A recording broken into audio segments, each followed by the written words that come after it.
Syekh Ali Jaber, atau dengan nama lengkap beliau yaitu Ali Soleh Muhammad Ali Jaber, adalah pendakwah dan ulama berkewargaan negara Indonesia.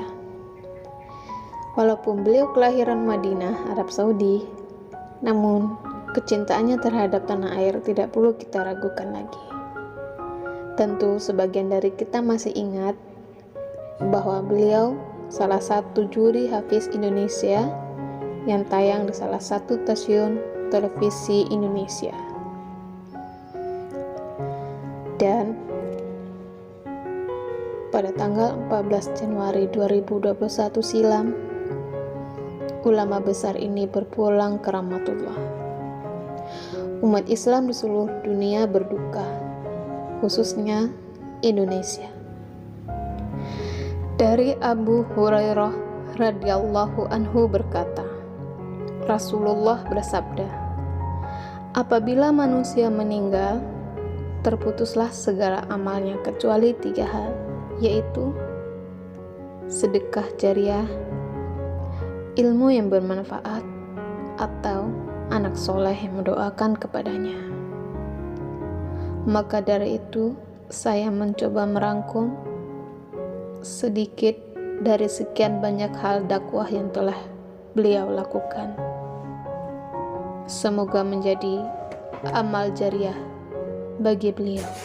Amin.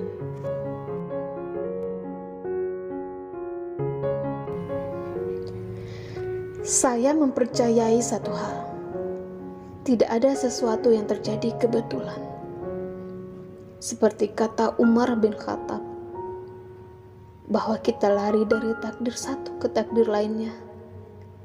Respon emosi dan amarah tidak akan mengubah apapun yang sudah terjadi. Justru akan menimbulkan musibah yang besar.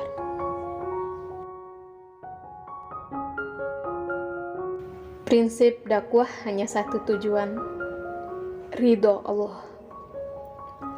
Orang suka atau tidak bukanlah target seorang dai. Kalau kita bisa jadikan pujian dan celaan sama saja, tenang kita. Tak ada satu kata pun keluar kecuali Allah izinkan.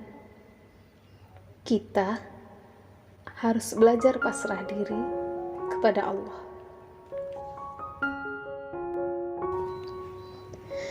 Memberi nasihat bukan untuk memberi kesan bahwa kita lebih baik dari yang dinasihati. Tujuan kita sekedar memberi nasihat dan memilih diksi yang baik, bukan memaksa orang untuk berubah dan mengikuti nasihat kita. Tujuan dakwah bukan untuk mencari pengikut. Ada tidaknya pengikut bukan urusan kita.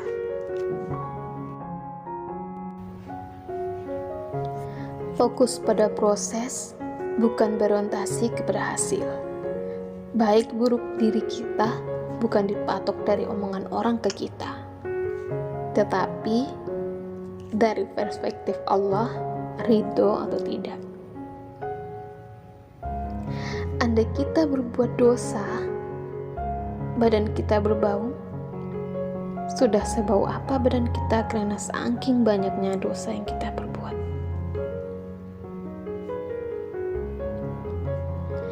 Jangan pandangi wanita yang belum berhijab. Jangan dipandang dia buruk.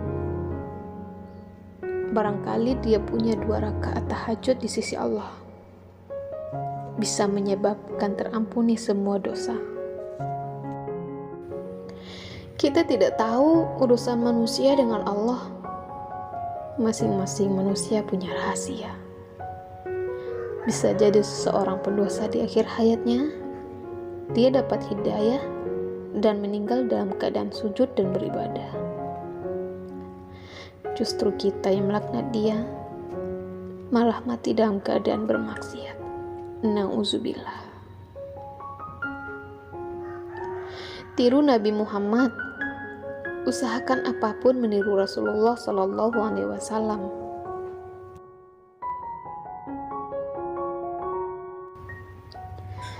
Belajar Islam dari Islam itu sendiri. Jangan belajar Islam dari perilaku orang. Kita hanya menyampaikan Islam. Belum tentu saya menjadi contoh. Jangan tertipu dengan saya. Tapi yakinlah, tidak bakal tertipu dengan Islam.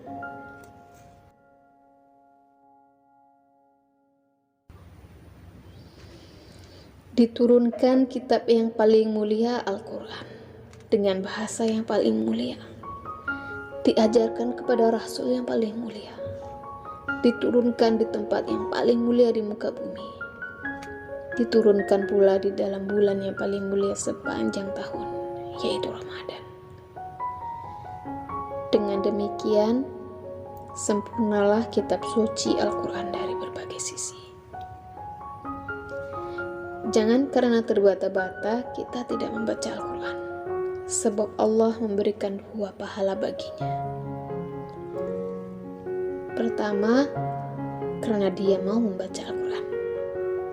Kedua, karena kesusahan dan kesalahan dalam membaca Al-Quran.